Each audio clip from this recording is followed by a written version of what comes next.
എൻ്റെ പാവലെല്ലാം വിളഞ്ഞിട്ടുണ്ട്. അപ്പോൾ ഇന്നിപ്പോൾ എൻ്റെ പാവയ്ക്ക പറിക്കാൻ പോവുകയാണ് ഞാൻ കേട്ടോ.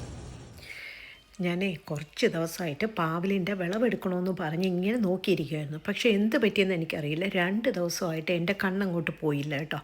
അപ്പോഴും ഇന്ന് നോക്കിയപ്പോൾ ഉണ്ടല്ലോ 2-3 പാവലിൽ മഞ്ഞ കളറായിപ്പോയി. അപ്പോഴും ഞാൻ പെട്ടെന്ന് ഒരു സിസേഴ്സ് എടുത്തുകൊണ്ട് വന്ന് അങ്ങ് കട്ട് ചെയ്തെടുക്കുന്നതാണ് എല്ലാം കേട്ടോ. എനിക്കങ്ങ് ഭയങ്കരമായിട്ട് വിഷമമായിപ്പോയി. കാരണം ഞാനത് കുറച്ച് ദിവസമായിട്ട് എടുക്കണമെന്ന് വിചാരിച്ചു. പക്ഷേ ഇത്രയും പെട്ടെന്ന് അതങ്ങ് പഴുക്കുമെന്ന് വിചാരിച്ചില്ല കേട്ടോ. പിന്നെ പറിച്ച് തുടങ്ങിയപ്പോൾ ഉണ്ടല്ലോ ഒരുപാടുണ്ടായിരുന്നു കേട്ടോ. അപ്പോൾ ഇത്രയും ഉണ്ടോയെന്ന് എനിക്ക് തന്നെ അതിശയമായിരുന്നു. കാരണം അതിൻ്റെ അകത്തൊക്കെ ഒരുപാടുണ്ടായിരുന്നു. അപ്പോൾ ഈ 2 തരം പാവലാണ് കേട്ടോ ഇതിൽ. ഒന്ന് നമ്മളെ നാടൻ പാവലും പിന്നെ ഒരു ഏഷ്യൻ പാവലില്ലേ അത്. ഞാൻ തൈ വാങ്ങിച്ച് നട്ടതാണ്. പിന്നെ ഞാൻ എൻ്റെ കയ്യിലുള്ള കുറച്ച് വിത്തും കൂടി ഇട്ടിട്ടുണ്ടായിരുന്നു. ഇത് കണ്ട ഇതങ്ങ് പഴുത്തു പോയി. ഇനിയിപ്പോൾ അത് എടുക്കുന്നില്ല, അത് വിത്തിനായിട്ട് നിർത്താമെന്ന് വിചാരിച്ചു കേട്ടോ. അങ്ങനെ അതിൻ്റെ ഇടയിൽ നിന്നൊക്കെ കുറേ കിട്ടിയിട്ടുണ്ടായിരുന്നു, ഒരുപാട് കിട്ടി. അപ്പോൾ കിട്ടിയതെല്ലാം കൂടെ ഞാനിങ്ങനെ എടുത്തിട്ടുണ്ട്.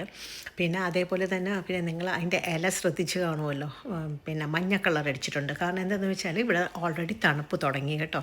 ഇപ്പം ഓഗസ്റ്റ് ലാസ്റ്റ് ആയില്ലേ, അപ്പം രാത്രി ഫുൾ തണുപ്പാണ് കേട്ടോ. തണുപ്പായി കഴിഞ്ഞാൽ എല്ലാ ഇലയും ഇതേ കണക്ക് ആയിട്ട് എല്ലാ കൃഷിയും നശിച്ചു പോകും. ഇനിയിപ്പം ഒരു കൃഷിയും നന്നായിട്ട് വരത്തില്ല കേട്ടോ, സമയം തീർന്നു. നമുക്കിവിടെ കഷ്ടിച്ച് ഒരു 3 മാസമേ കിട്ടത്തുള്ളൂ കേട്ടോ. അതാണ് ഏറ്റവും സങ്കടം. എല്ലാം നന്നായിട്ട് പിടിച്ച് വരുമ്പോഴത്തേക്കും ഇവിടെ തണുപ്പ് തുടങ്ങും. എങ്കിലും കിട്ടിയതാവട്ടെ എന്ന് വിചാരിച്ചു ഞാനെല്ലാം എടുത്തിട്ടുണ്ടായിരുന്നു. ഇത്രയും കിട്ടി കേട്ടോ. ഒത്തിരി ഉണ്ടാവുമെന്ന് തന്നെ എനിക്കറിയില്ലായിരുന്നു. അങ്ങനെ ഞാൻ കൊണ്ടുവന്നെല്ലാം നന്നായിട്ട് വാഷൊക്കെ ചെയ്തിട്ട് ഞാനത് കട്ട് ചെയ്യാൻ വേണ്ടി അമ്മയുടെ കയ്യിൽ ഇട്ട് കൊടുത്തിട്ടുണ്ടായിരുന്നു. അത് നമുക്ക് വിഴുക്കാക്കാമെന്ന് പറഞ്ഞു. അപ്പോൾ അമ്മ അത് കട്ട് ചെയ്യാൻ വേണ്ടി ഇങ്ങനെ മുറിച്ചപ്പോഴുണ്ടല്ലോ എല്ലാം നന്നായിട്ട് വിളഞ്ഞു കേട്ടോ. അതിൻ്റെ അരിയൊക്കെ അങ്ങ് പഴുത്തിട്ടുണ്ടായിരുന്നു. അപ്പോൾ അതും എടുത്ത് വെച്ചിട്ടുണ്ട്, പാവാം അടുത്ത വർഷം എന്ന് വിചാരിച്ചു. അപ്പോൾ എല്ലാം അരിഞ്ഞതിന് ശേഷമാണ് അമ്മ പറഞ്ഞത് നമുക്ക് കുറച്ച് പൊരിക്കായിരുന്നു എന്ന്. അപ്പോൾ പൊരിക്കണമെങ്കിൽ നമ്മളിങ്ങനെ വട്ടത്തിന് അരിയണ്ടേ. പിന്നെ സാരമില്ല എന്ന് വിചാരിച്ചു. അതിൽ നിന്ന് തന്നെ കുറച്ചെടുത്ത് നമുക്കൊന്ന് ഇങ്ങനെ ഫ്രൈ ചെയ്യാമെന്ന് വിചാരിച്ച് ഞങ്ങൾ ഫ്രൈ ചെയ്യുകയാണ്. കാരണം വളരെ നേർമയായിട്ടാണ് അരിഞ്ഞത് കേട്ടോ. അപ്പോൾ അതുകൊണ്ട് ശരിക്കും അങ്ങനെയല്ല അരിയുന്നത് ഫ്രൈക്ക്. പിന്നെ കുഴപ്പമില്ലാന്ന് വെച്ചു. പിന്നെ ബാക്കിയുള്ളത് ഉപ്പേരിയാക്കി.